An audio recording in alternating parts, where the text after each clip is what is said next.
Saudara, bagaimana membaca hasil survei indikator hari ini dan juga benarkah tak ada kaitannya dengan putusan MK? Kita bahas bersama Direktur Eksekutif Indikator Politik Indonesia, Burhanuddin Muhtadi.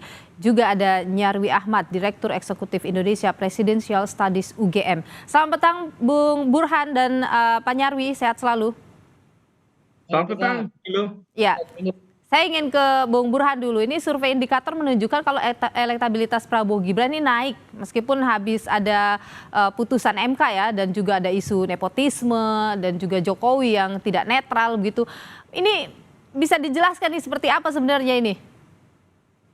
Iya, jadi ini survei dilakukan pasca pendaftaran Capres-Cawapres ditutup oleh KPU, berakhir di lapangan sampai tanggal 1 November. Jadi sebelum Majelis Kehormatan MK memutuskan ya terkait dengan dugaan pelanggaran etik. Tetapi singkatnya terjadi perubahan elektoral yang mengagetkan. Saya sendiri kaget nih loh. Jadi saya pribadi punya ekspektasi isu kontroversial yang terkait dengan putusan MK yang memberi karpet merah buat Gibran itu punya dampak elektoral di tingkat bawah.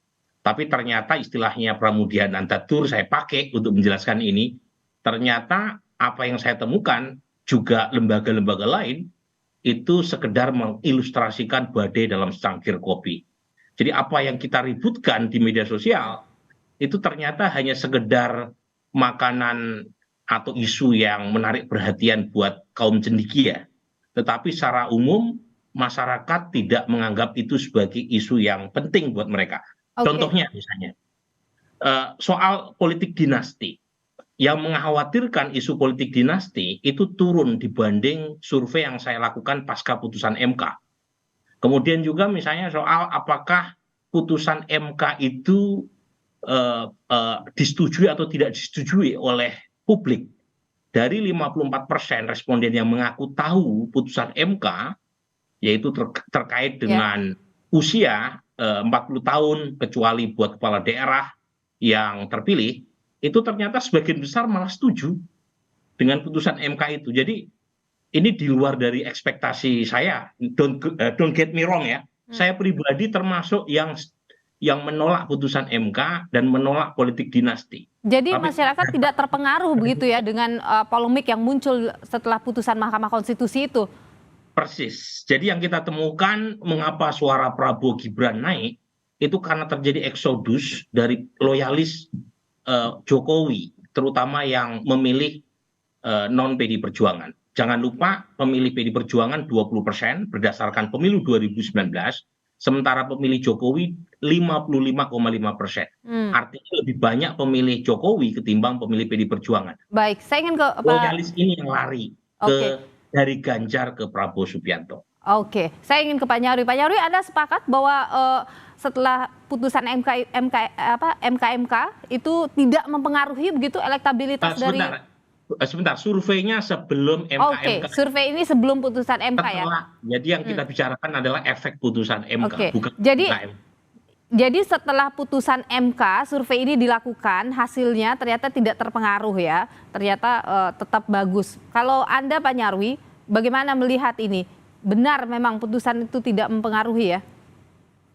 Ya begini, sebelum saya komentar ke situ ya Nilo, semua data survei opini publik itu juga harus dilihat, dia akan menjadi concern publik kalau itu dalam teori penyelesaian teori ya, kalau itu menjadi public interest ya, apa yang menarik dan menjadi kepentingan publik gitu ya. Nah, daya tarik sebuah isu itu biasanya terkait relevansinya. Nah, isu putusan MK ini kan isu yang terbilang elitis ya. Orang yang berbicara demokrasi itu kan biasanya pendidikan menengah ke atas gitu ya. Orang yang concern dengan politik dinasti itu juga sama ya, dan lain-lain.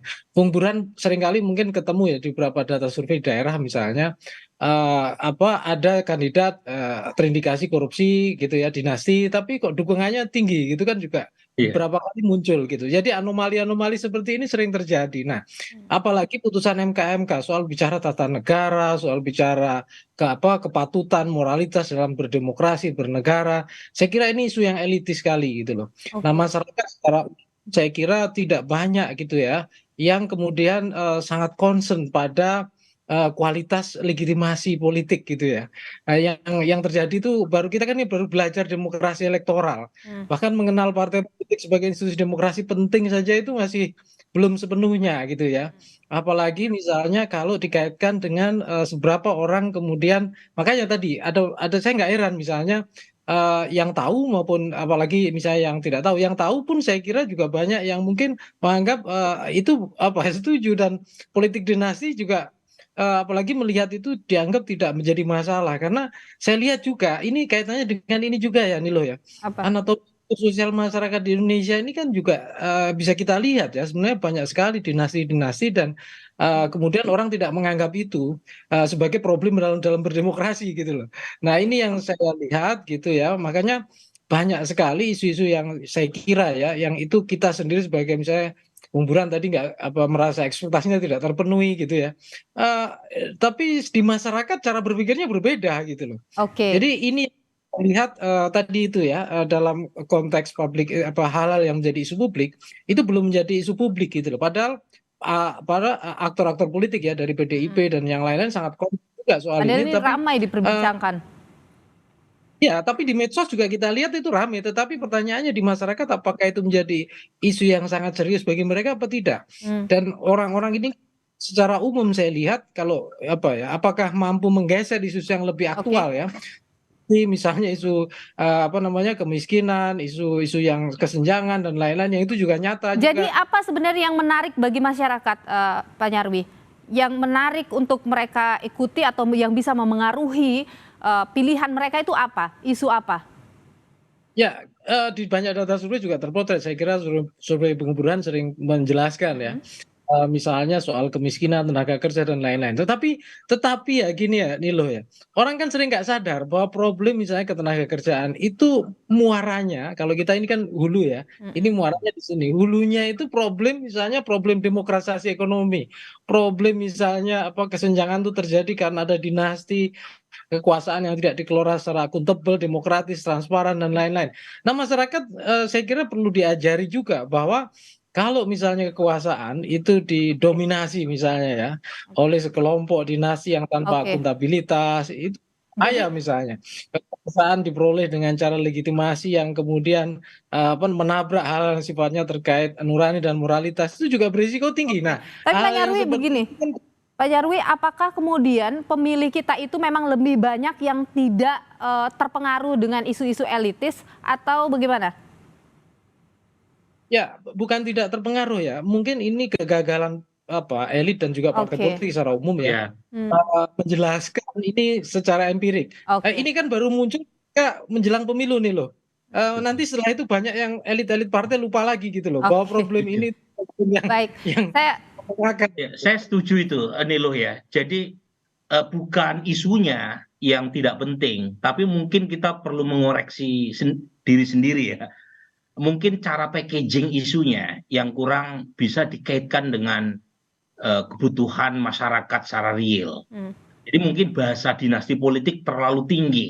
Kita Oke. perlu menurunkan bahasa ini dalam bahasa yang bisa dipahami oleh mereka. Misalnya dinasti politik yang bersifat predatorik itu pada ujungnya juga merugikan kepentingan publik secara umum karena merugikan akses terhadap kesejahteraan, kemudian menutup ya kemungkinan buat publik mendapatkan akses terhadap sumber daya negara dan seterusnya. Nah, hal-hal semacam Oke. ini menurut saya perlu jadi bahan perbaikan kita ya dalam rangka memperbaiki kualitas demokrasi. Oke, Mas Burhan, kalau tadi angka elektabilitas Prabowo Gibran yang sedemikian tingginya begitu, ada klaim juga ini dari tim Prabowo Gibran bahwa ini bisa satu putaran. Kalau Anda sendiri proyeksinya, apakah itu bisa terjadi satu putaran nanti? Data saya tidak setinggi Populi ya atau poll tracking meskipun dalam margin of error, tetapi poin saya melihat kans Prabowo Gibran hari ini, kalau misalnya Prabowo Gibran mampu membenahi terutama di basis Pak Prabowo yang kedodoran, jangan lupa nih loh ya. Jadi Prabowo Gibran mendapatkan dukungan dari membanjirnya pendukung Jokowi yang migrasi dari Ganjar ke Prabowo, tapi saat yang sama basis selama Pak Prabowo hijrah ke Anies.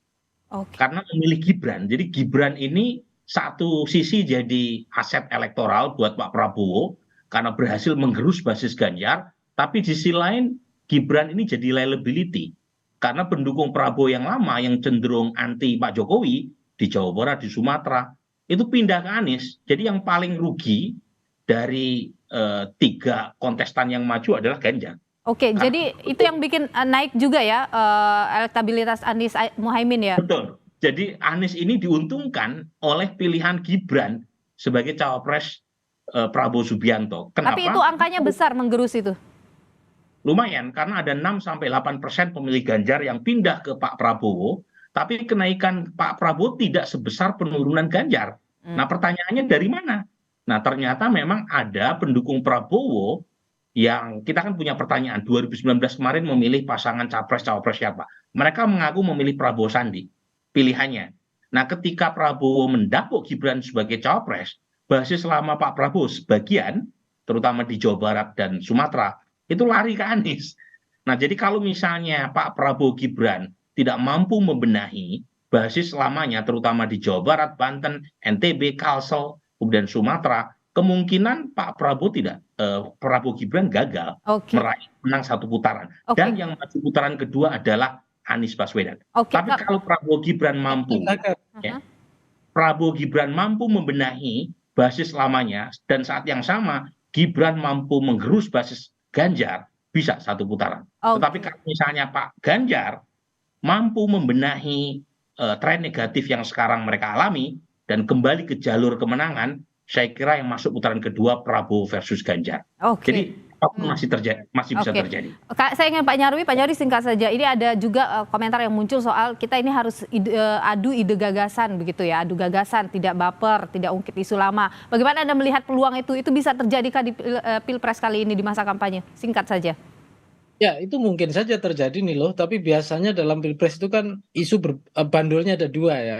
Isu yang terkait policy, kebijakan, isu yang terkait personality dan Oke. karakter gitu.